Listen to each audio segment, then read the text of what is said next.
सामान्य सभामुख महोदय, तपाईँ यो बाल्नुभयो, किन बाल्नुभयो होला? खोइ अरू वक्ता बोल्दाखेरि बाल्नु भएन, समय बोल्नु भएन, मेरोमा किन बोल्नु के अरे समय भन्नुभयो, किन बाल्नुभयो खै बुझिएन।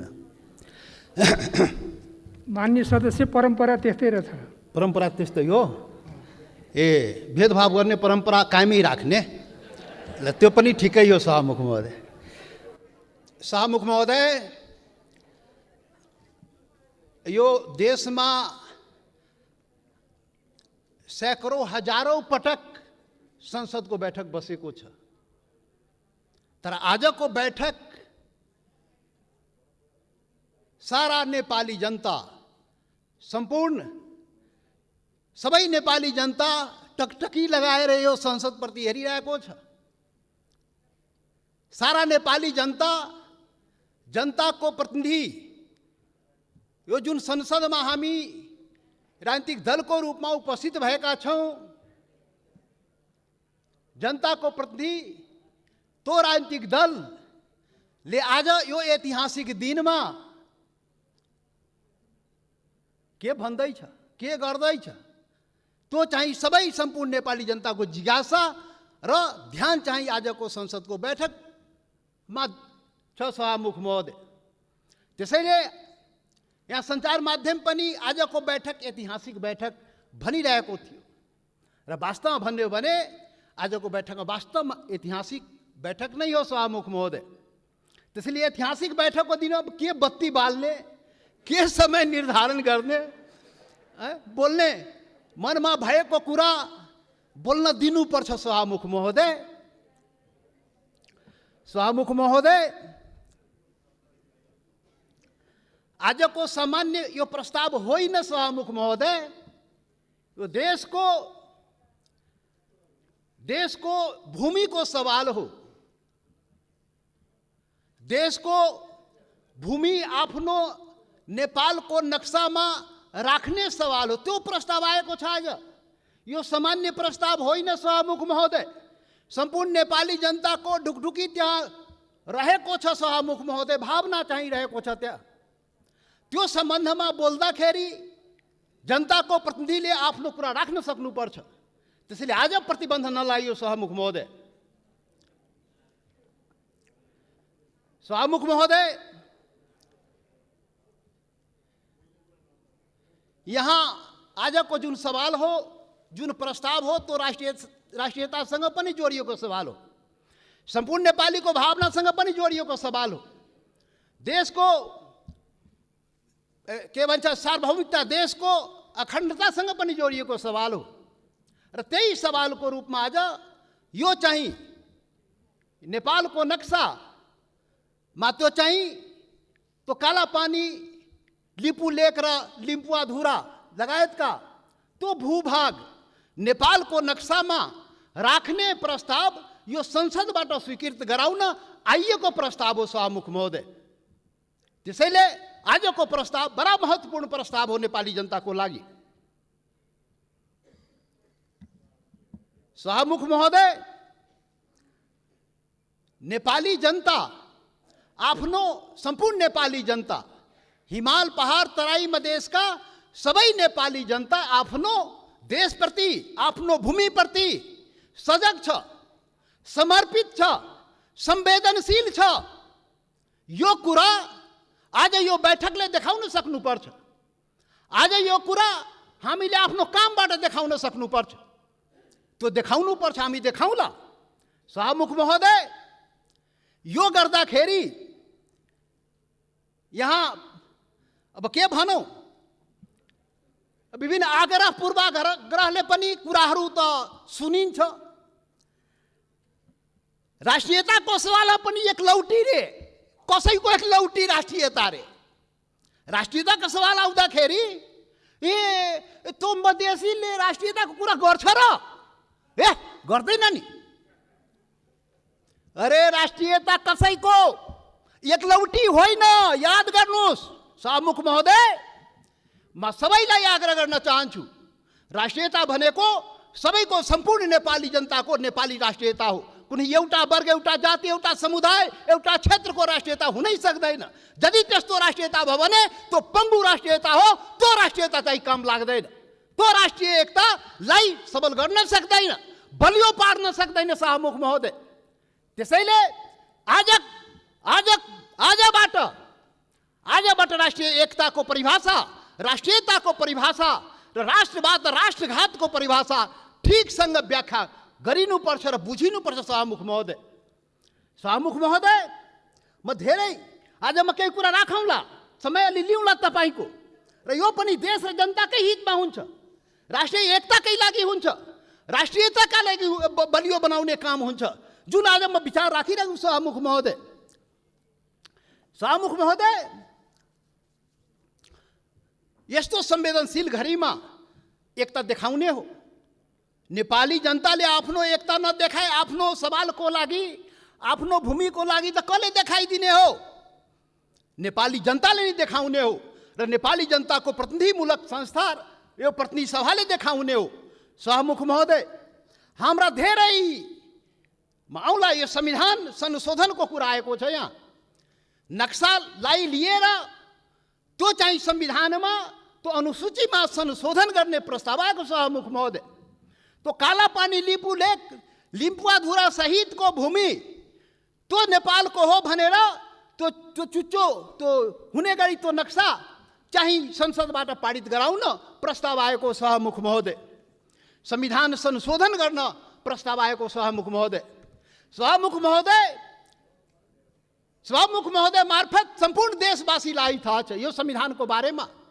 यो संविधानको बारेमा हाम्रा आफ्ना रिजर्भेसनहरू रहेको छ। यो संविधान पूर्णता पाएन। यो संविधान सबैको हुन सकेन। यो संविधान हिमाल, पहाड, तराई, मधेसका सबै जनताको हुन सकेन। आदिवासी जनजाति शेर्पा, तामाङ, राई, लिम्बू, गुरुङ, भोटे, मगर, नेवारको हुन सकेन। मधेसीको हुन सकेन, थारूको हुन सकेन, दलितको हुन सकेन, शोषण उत्पीडन परेको जनताको हुन सकेन। उसले आफ्नो भावना राखिरहेको छ, रिजर्भेसन राखिरहेको छ। यो हाम्रो पनि संविधान हुनु पर्यो, हाम्रो लागि पनि बनाइदिनु पर्यो, त्यो प्रावधान हाम्रो लागि पनि राखिदिनु पर्यो। त्यो संविधान संशोधनको जब कुरा आउँछ हामीले राख्ने गरेका शाहमुख महोदय। आज पनि संविधान संशोधनकै सवाल आएको छ प्रधानमन्त्रीजी। शाहमुख महोदय, तपाईँ मार्फत प्रधानमन्त्री सौभाग्य आज बसिराख्नु भएको छ, प्रत्यक्ष रूपले सुनिराख्नु भएको छ। हामी त्यो संशोधनको जब कुरा आउँछ संविधानको, त भन्दाखेरि नै हामी भनेको थियो यो सबैको लागि संविधान बनाउनुहोस् है। विगतमा त्यत्रो आन्दोलन भयो, यो देशका आदिवासी जनजाति, मधेसी, थारू लगायत दलित सबैले आन्दोलन गरेको छ। त्यो संविधानमा सबैको भावना राखियोस् है हामी भनेका थियौँ। तपाईँहरू सहमति गर्नुभएको थियो शाहमुख महोदय। यो देशको ठुला पार्टी काङ्ग्रेस, कम्युनिस्ट, माओवादी जतिका के भन्छ एमाले, माओवादी सबैले सहमति गरेका थियो। यस्तो संविधान बनाइन्छ र अब यो मुलुकमा विभेद हुँदैन। अब सङ्घीय लोकतान्त्रिक गणतन्त्र आउँछ, सबै नेपाली बराबर हुन्छ, कुनै समुदाय, कुनै वर्ग, कुनै क्षेत्रप्रति केही अन्याय हुँदैन भनेर भनिएको थियो, सम्झौता गरिएको थियो। तर बन्दाखेरि त्यो भएन। त्यो पीडा त भन्न पाइन्छ नि अहिले संविधान संशोधन गर्ने बेलामा। हामीले त भने हो शाहमुख महोदय, जब प्रधानमन्त्रीले नक्सा बनाउनु भयो हामीले भनेको थियौँ, राम्रो गर्नुभयो। नेपालको भूमि फिर्ता ल्याउने कुरा जुन गर्नुभयो, नक्सा बनाउनु भयो, राम्रो गर्नुभयो। सर्वदलीय बैठकमा हामी सबैले एकमतले सरकारलाई, प्रधानमन्त्रीलाई हामी भन्यौँ, तपाईँ अगाडि बढ्नुहोस्, यो चाहिँ भूमि चाहिँ नक्सा बनाएर मात्रै हुँदैन, फिर्ता ल्याउने पनि कुरा गर्नुहोस् है प्रधानमन्त्रीजी। नक्सा बन्यो। आज संसदबाट के भन्छ संविधान संशोधन समेत गराएर अनुसूचीमा राख्ने कुरा भएको छ। जब संविधान संशोधनको सवाल आउँछ त्यति बेला हामीलाई त्यो पीडा हुन्छ, किनभने यो संविधानको लागि, यो संविधानको अपनत्वको लागि सैकड़ों जनता चाहिँ जान गुमाएको छ, बलिदान दिएको छ शाहमुख महोदय। त्यो पनि राष्ट्रियता हो, त्यो पनि नेपालको जनताको राष्ट्रियता हो, त्यो पनि आफ्नो हक अधिकारको लागि जान गुमाएको छ, सङ्घर्ष गरेको छ, आन्दोलन गरेको छ शाहमुख महोदय। त्यसैले शाहमुख महोदय, जब संशोधन कुरा आउँदाखेरि त्यो कुरा पनि हामी राख्ने गरा। त्यसैले हामीले भनेका थियौँ शाहमुख महोदय प्याकेजमा ल्याइदिनुहोस्, यो त्यो कुरा पनि ल्याइदिनुहोस् न, जो हामीले उठाएका सवालहरू पनि त्यो पनि ल्याइदिनुहोस् न, सँगसँगै ल्याइदिनुहोस् न। अनि राम्रो हुन्छ। अनि राष्ट्रिय भूमि मात्र होइन, जनता पनि राष्ट्रियता हो नि त। भूमि मात्रै होइन, जनता समेत, भूमि र जनता मिलाएपछि राष्ट्रियता हुन्छ। जनताको सवाल पनि ल्याइदिनुहोस् न भने आग्रह गरे हो। बिन्ती गरे सभामुख महोदय, तर खोइ आएन। मजबुरन हामी चाहिँ छुट्टै के अरे प्राइभेट बिलको रूपमा यहाँ ल्याउनु पर्यो सभामुख महोदय। अब पछि विचार होला सायद। अब यो 7औं संविधान सभामुख महोदय, 6वटा संविधान त नाश भयो मुलुकमा। 70 वर्षमा 7वटा संविधान, 6वटा संविधान यही कुकर्मले गर्दाखेरि, यही गतिविधिले गर्दाखेरि समाप्त भयो। जनताको माग अनुसार समय सापेक्ष संशोधन भएन भने संविधान जाँदो रहेछ। त्यसैले यो 7औं संविधान, संघीय लोकतान्त्रिक गणतन्त्रको संविधान बडा मेहनतले, त्याग बलिदानले नेपाली जनताले ल्याएको छ। त्यसले यो संविधानको रक्षा हुनुपर्छ। रक्षाको लागि त्यसमा समय सापेक्ष जनताको माग अनुसार सुधार परिवर्तन गर्नुस्। बाइबल कुरान गीता नबनाउनुस्। अब प्रधानमन्त्रीले उचित आवश्यकता भन्नुहुन्छ, खोइ कहिले उचित आवश्यकता आउने थाहै छैन। अब खोइ कसरी हुन्छ हो, त्यो भएन सभामुख महोदय। त्यसैले आजको दिनमा त्यो याद गर्न, रिमाइन्ड गर्न खोजेको, सम्झाउन खोजेको यो संविधान संशोधनको सवाल आउँदाखेरि त्यो जनताको, त्यो हिमाल पहाड तराई मधेसका जनताको भावनालाई पनि सम्झिदिनुहोस्। सम्पूर्ण म भने थिएँ पहिलो दिनमा, पार्टी ठुलो भयो, दिललाई ठुलो बनाउनुहोस् प्रधानमन्त्रीजी भने थिए, प्रचण्डजी भन्ने थिए। तपाईँ दुईजना शीर्ष नेतालाई दिल ठुलो बनाउनुहोस्, त्यो दिलमा सम्पूर्ण नेपालीलाई समेट्नुहोस्, हिमाल पहाड तराई मधेसका सबैलाई समेट्नुहोस् र सबको नेता बन्नुहोस्, सबको संविधान बनाइदिनुहोस्, त्यो भने थिएँ। तर आजसम्म त्यो काम भएन। अब होला कि आज जुन यो संवेदनशील समयमा पनि हामीले कुरा उठाइरहेकोमा अब हुन्छ। त्यसैले सभामुख महोदय, सबै असन्तुष्टिका बावजुद हाम्रो पुरै असन्तुष्टि छ संविधानप्रति, हाम्रो अधिकारप्रति, पहिचानप्रति, यो देशको जनताको अधिकार र पहिचानप्रति, हिमाल पहाड तराई मधेसको जनताको अधिकार र पहिचानप्रति, उसको समानता र विभेद के विरुद्धमा यो विभिन्न कुराहरू, हाम्रा रिजर्भेसन छ, हाम्रा असन्तुष्टिहरू छ। तर पनि आज जब देशको सवाल उठेको छ, राष्ट्रियताको सवाल उठेको छ, हाम्रो भूमिको सवाल उठेको छ, यो अवस्थामा सबै असन्तुष्टिहरूलाई थाती राखी जनता समाजवादी पार्टीले यो प्रस्ताव, जुन यो नक्सा सम्बन्धी प्रस्ताव जुन आएको, त्यो प्रस्तावलाई जनता समाजवादी पार्टीले सहर्ष समर्थन गर्दछ। त्यसलाई हामी सर्वसम्मत रूपले समर्थन गरेका छौँ सभामुख महोदय। याद रहोस्, हाम्रा असन्तुष्टि हिमाल पहाड तराई मधेसका जनता, तो शेर्पा तामाङ राई लिम्बू गुरुङ भोटे मगर नेवार थारू मधेसी दलित, त्यो जनताको भावनालाई बुझिदिनुहोस्। यसरी देश चल्दैन त्यति मात्रै भन्ने हो सभामुख महोदय। यसरी देश नचलाउनुहोस्, यो सबैको देश हो। राष्ट्रियता भनेको सम्पूर्ण नेपालीको जनताको मनमा आफ्नो देशप्रति भावना छ र त्यही भावनाको यहाँ प्रतिबिम्बित यहाँ भएको छ। जति असन्तुष्टि भए पनि जब देशको सवाल आउँछ, हामी एकजुट भएर उभिन्छौँ। आज हाम्रो बारेमा त अनुहार हेर्ने बित्तिकै मधेसी, यो त राष्ट्रघाती नै होला, यो त मधेसी, यो त विदेशी नै होला, यो त भारतीय नै हो भनेर कुण्ठाबाट भरिएका नस्लीय चिन्तन बोकेकाहरू आजदेखि त्यो हटाइदिऊ। नेपाली सीमाको रक्षा प्रत्येक मधेसी सेना भएर सीमाको रक्षा गरेको छ सभामुख महोदय। नेपालको सेना त्यहाँ बस्नु पर्दैन। मधेसी जनता त्यो सीमाको रक्षा गरेको छ, इमान्दारीसँग गरेको छ। तपाईँ विभेद गरे पनि, तपाईँ अन्याय गरे पनि, सरकारले विभिन्न प्रकारले उसलाई पीडा पुर्याए पनि आफ्नो सीमाको रक्षाको लागि लडेको छ, मरेको छ। त्यसैले सभामुख महोदय, अब यो जनता समाजवादी पार्टी, अब भर्खर हामी एकता प्रक्रियामा पुरा पनि भएको छ, निर्वाचन आयोगमा गएको छ, एक भइसकेको छ। यो वैकल्पिक शक्ति निर्माणको लागि, राष्ट्रिय शक्ति निर्माणको लागि हामी प्रक्रियामा अगाडि बढिसक्यौँ सभामुख महोदय। अब अन्तमा सभामुख महोदय, अब तपाईँ लाइन त नकाट्नु होला, अब अन्तमा आइसके। सभामुख महोदय, एउटा कुरा देशवासी जान्न चाहन्छ, ल यो फेरि राष्ट्रघाती यो देशमा हुने हो कि? यो राष्ट्रघाती को हो यो देशमा? पहिचान गर्नु पर्यो।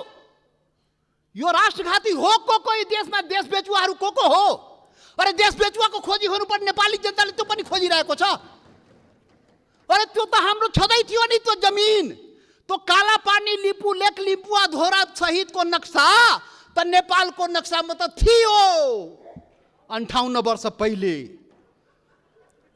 अरे कुन देश बेचुवाले देश बेच्यो? श्वेत पत्र खोइ जारी गरेको? श्वेत जारी गर्नु पर्दैन, टुडी खेलमा राष्ट्रघातलाई झुन्ड्याउनु पर्दैन, ढाकछोप गर्ने। अरे सभामुख महोदय, महाकाली सन्धि हुँदाखेरि, अरे 25 वर्ष पहिले महाकाली सन्धि भएको थियो र यही संसदबाट पारित गराइएको थियो। त्यो महाकाली सन्धि कसरी भयो? अरे त्यसमै थियो नि महाकाली सन्धिमा लिपुले काला पानी लिम्पुवाधुराको महाकालीको स्रोत, त्यो नदीको स्रोत मुहान कता, त्यो क्लियर भएको भए त हाम्रो जमिन मिचिन थियो र किन भएन? यही संसदबाट पारित गराइएको थियो। कसले पारित गरायो? कसले सम्झौता गर्यो? कसले पारित गरायो? म त सुनेको छु, त्यति बेला म सांसद थिइनँ, पार्टी पनि फोरेर पारित गराइयो भो। अब अरे कस्तो राष्ट्रवादी काम गरे हो? महाकालीलाई संसदबाट पारित गराउँदाखेरि त्यो मुहानको चाहिँ, महाकालीको मुहानको चाहिँ पत्तो नलाउने र त्यसलाई चाहिँ संसदबाट पारित गर्ने। त्यसैले राष्ट्रघातीको पहिचान हुनुपर्छ सभामुख महोदय। सकिनै लाग्यो सभामुख महोदय, यो राष्ट्रवादी कुरा हो, यो खोखला राष्ट्रवादी कुरा होइन। यो राष्ट्रघातीलाई पर्दाफास गर्नुपर्छ नेपाली जनताको बीचमा। को राष्ट्रवादी हो यो देशमा? राष्ट्रघाती, मधेसीलाई राष्ट्रघाती भन्ने, मधेसीलाई राष्ट्रवादी नभन्ने। मधेसी जनता, यो देशको मधेसी जनतालाई त्यसरी औँला ठुर्याउने काम कसैले नगरोस् राष्ट्रवादको मामलामा। सभामुख महोदय, कतिचोटि अग्नि परीक्षा दिने हो, कतिचोटि प्रमाण दिने हो हामी? यस्तो अग्नि परीक्षा नलिनुहोस् सभामुख महोदय। सम्पूर्ण नेपाली जनतालाई म यो रोस्टमबाट आग्रह गर्न चाहन्छु, यस्तो अग्नि परीक्षा नलिनुहोस्। त्यो मधेसी जनता त्यो प्रति अन्याय नगर्नुहोस्, यो देशको आदिवासी जनजातिप्रति अन्याय नगर्नुहोस्, त्यो थारूमाथि अन्याय नगर्नुहोस्, त्यो दलितमाथि अन्याय नगर्नुहोस्। कुटी मारिदियो त दलितलाई। माननीय सदस्य, तपाईँ बोल्दै गर्दा थाहा भएन, मैले 7 मिनेट समय थपिसकेँ। म सकिहालेँ, 1-2 मिनट सकिहाल्छु। त्यसैले सभामुख महोदय, यति संवेदनशील समयमा पनि सभामुखले मलाई 2 चोटि टोकिसक्नुभयो। कसरी हुन्छ खोइ बुझ्न सकिएन। लकीर का फकीर। अब प्रधानमन्त्री बन्नुपर्छ समय किटान नहुनलाई। यहाँ प्रधानमन्त्री भएर उहाँ प्रचण्डजी र देउपाजी बोल्दाखेरि समय किटान नहुने, किनभने प्रधानमन्त्री रे।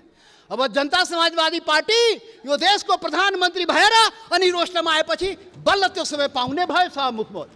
ठिक छ, त्यो पनि देखाउला, त्यो पनि नेपाली जनताले देखाउँछ। वेट गर्नुहोस्। अब राष्ट्रघातीको पहिचान पनि नेपाली जनताले गरेर त्यसलाई टुरी खेलमा झुन्ड्याउनु पर्यो, श्वेतपत्र जारी गर्नु पर्यो। प्रधानमन्त्रीजी, सरकारलाई हाम्रो आग्रह। त्यसैले अन्तमा अब सभामुख महोदय, अब हात जोडेर प्रधानमन्त्रीलाई के म प्रार्थना गरेको भने, यो कागजमा कोरेर नेपाली जनता पाउँदैन। त्यो जमिन चाहियो के, त्यो जग्गा चाहियो नेपाली जनतालाई, भूमि चाहियो। यो चाहिँ समय, यो लोड सेडिङ जस्तै बत्ती आए गए जस्तै नक्साबाट उडाइदिने, फेरि राखिदिने, अनि कुर्सी बचाउनलाई राख्या हो कि के हो, त्यो पनि मान्छेले भन्छ के हो अब के हो। त्यसैले सभामुख महोदय, त्यो जमिन फिर्ता ल्याइदिनु पर्यो। प्रधानमन्त्रीजी सरकारले वार्ता गरेर, फेरि वार्ता हेर्नुहोस् सभामुख महोदय, यो बडा संवेदनशील कुरा म भन्दैछु। नेपाल भारतको सम्बन्ध सिंहदरबार र दिल्ली दरबारले बनाएको होइन, याद गर्नुहोला। यो देशको प्रधानमन्त्री केपी ओली र मोदी, नरेन्द्र मोदीले बनाएको सम्बन्ध होइन, यो दुई देशको जनताको बीच बनेको सम्बन्ध, हजारौं वर्षदेखि बनेको सम्बन्धको कडी हो। त्यो हर प्रकारको सम्बन्ध जनताको बीचमा छ, खुला सीमा छ। करोडौं जनता जो तपाईको जनता, मधेसको जनता हो, त्यो त्यसको उपभोग गरिरहेको छ। ऊ आफ्नो दाल नुन चिनी कसरी आउने हो, दवा दारूको त्यो आफ्नै स्तरबाट त्यहाँबाट ल्याउँदो रहेछ। नेपाल सरकारलाई थाहा नभए मतलब नभए पनि चलिरहेको छ। त्यो सम्बन्ध हो, विशेष सम्बन्ध हो। त्यसैले वार्ता राम्रोसँग गर्नुहोस् र भूमि फिर्ता ल्याउनुहोस्, वार्ताको माहौल बनाउनुहोस्, वातावरण बनाउनुहोस्। यहाँ संसदमा उल्टापल्टा कुरा गरेर सम्बन्ध के छ माहौल बिगारेर त्यो चाहिँ अलि अप्ठ्यारो भइजान्छ सभामुख महोदय। त्यसैले त्यो चाहिँ वार्ताको माहौल बनाएर हामीलाई जग्गा फिर्ता चाहियो, नेपाली जनतालाई के अरे यो जग्गा फिर्ता चाहियो। त्यसैले अब जनताले के भन्छ भने, यो कोरोनाको अवसरमा जनताको जीवन रक्षा नगर्ने सरकारले हाम्रो भूमिको रक्षा गरिदिन्छ भने जनताले भनिरहेको छ। त्यो चुनौती तपाईको अगाडि छ। जनताको जीवनको रक्षा पनि गर्नुपर्छ, हाम्रो भूमिको रक्षा पनि गर्नुपर्छ। धन्यवाद।